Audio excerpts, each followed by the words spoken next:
Alright, so different things that I've learned about winter survival in Massachusetts.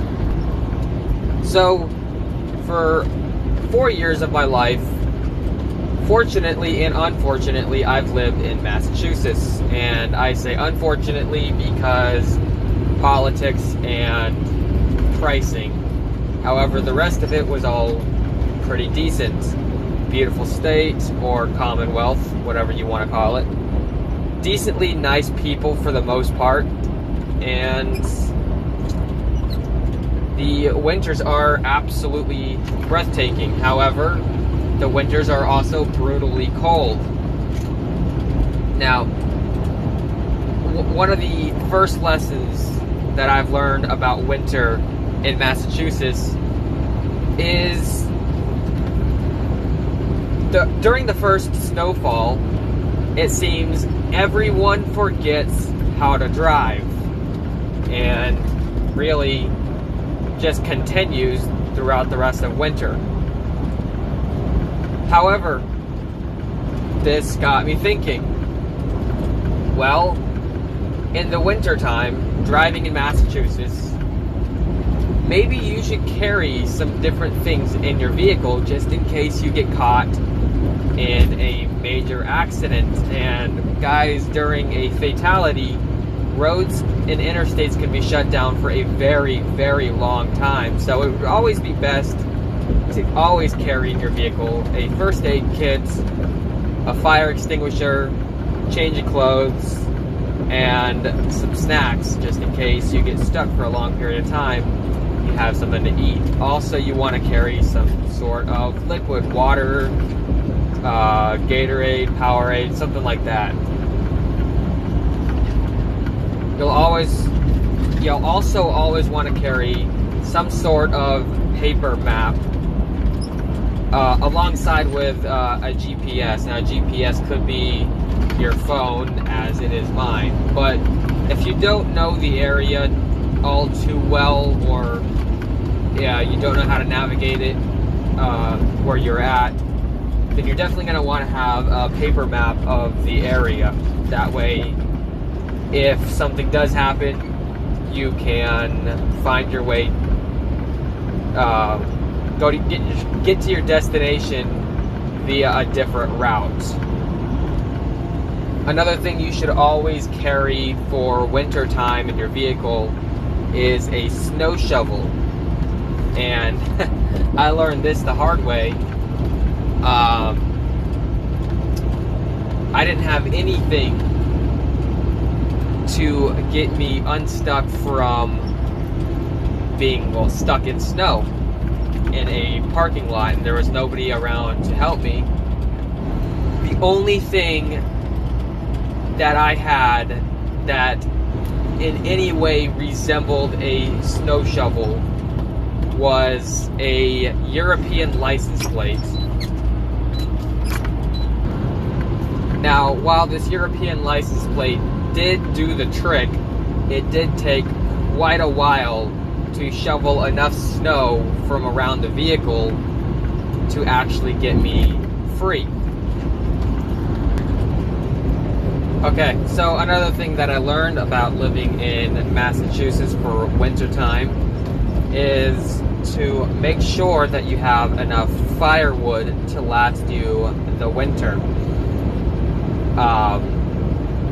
Now, our house ran on gas, so we had a gas tank. So if we ran out of gas, or if we got low on gas, we had to order more. We didn't have a pipeline or anything like that going directly to the house. So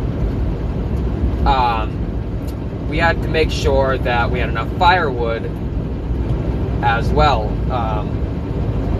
So you're gonna want to make sure that you have enough firewood. Either you have enough trees to produce your own firewood, or you buy enough firewood and have it shipped directly to your house. Now, obviously, you're going to want to keep it in a dry place. That way it doesn't get wet, and it's not a pain in the ass to get started. Now, if you already have a good fire going in the wood stove, then then it's going to be okay to put not so dry wood in it. It will obviously dry it out and it will still burn. Now, if you have wet wood, you can also put it around the wood stove while it's going to help dry it out. And you should definitely, absolutely have a wood stove over a fireplace for a few different reasons. One of those reasons is a wood stove puts out more heat, and you can also cook on it. And going to food, you're going to want to have enough food for at least a few months, if not the entire winter. Now, if you have like meats, refrigerated meat, frozen meat, and if the power goes out, luckily in the winter you can just throw it in a cooler and put it in the snow outside, which is what I have done during Winter Storm Nemo, which caused our power to go out for, I think it was a week. And again, having gas and a wood stove, since the power was out, we were still able to cook on the actual stove because it was a gas stove, not electric. That's another thing to consider if you live up north. If you have an electric stove, which many people do have, maybe you should consider going back to a gas stove for the benefit of being able to cook on it during a power outage. Now, if you were like me and you didn't have a paved driveway, or you do have a paved driveway but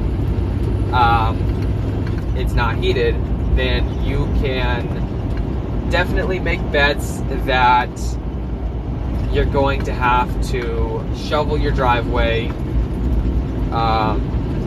and put down salt.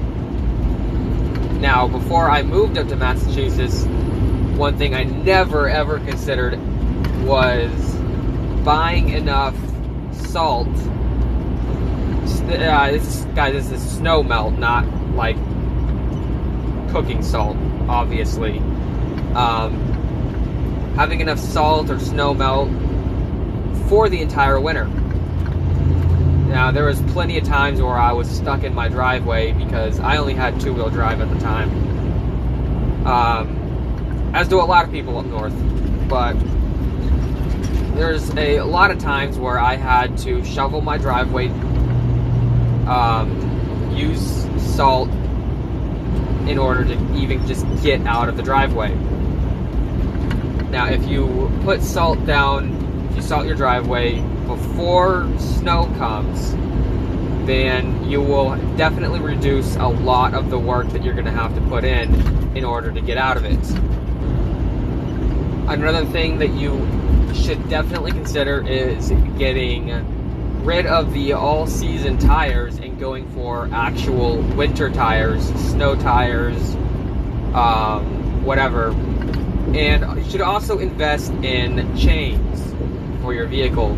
This way you have added traction in snow and ice, and if there is a chain law, then you're covered.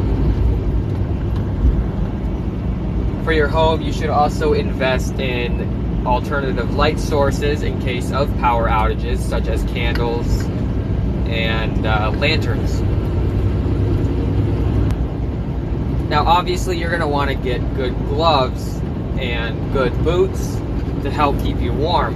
But one thing I wasn't expecting that I would buy fairly quickly was a ski mask. Now, I got that for the brutally cold wind, and that's just one thing I was not expecting at that time. So a ski mask was something that I got pretty early on.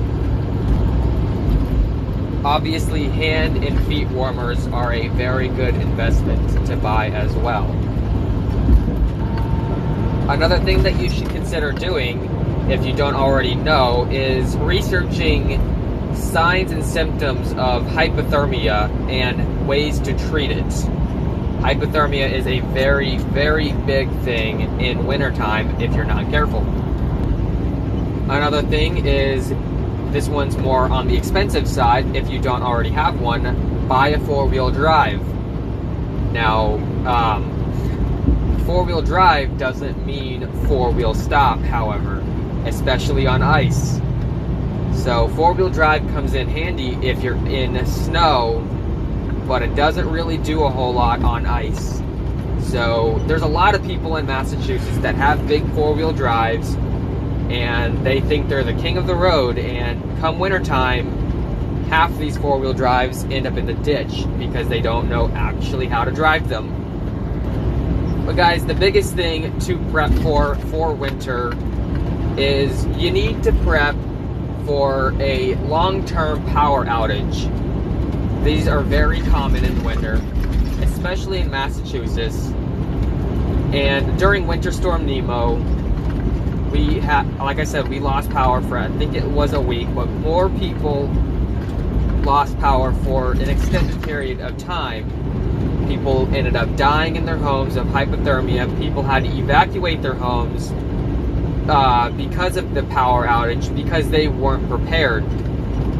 So prepping for a power outage for cold weather is very important, and it can definitely save your life. So you're going to want to have a battery-powered radio. You're going to want to have flashlights. You're going to want to have candles. You're going to want to have a heat source.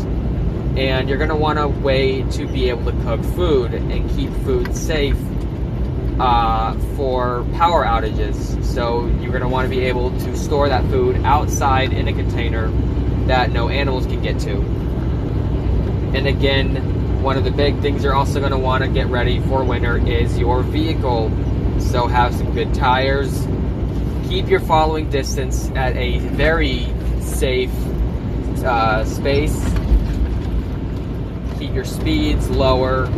And have an emergency kit in your vehicle. Have some road flares, have some triangles, have a fire extinguisher, have a first aid kit, have some thermal gear, have some blankets, change of clothes, all that good stuff. So guys, that's going to be it for this one. Y'all have a good one.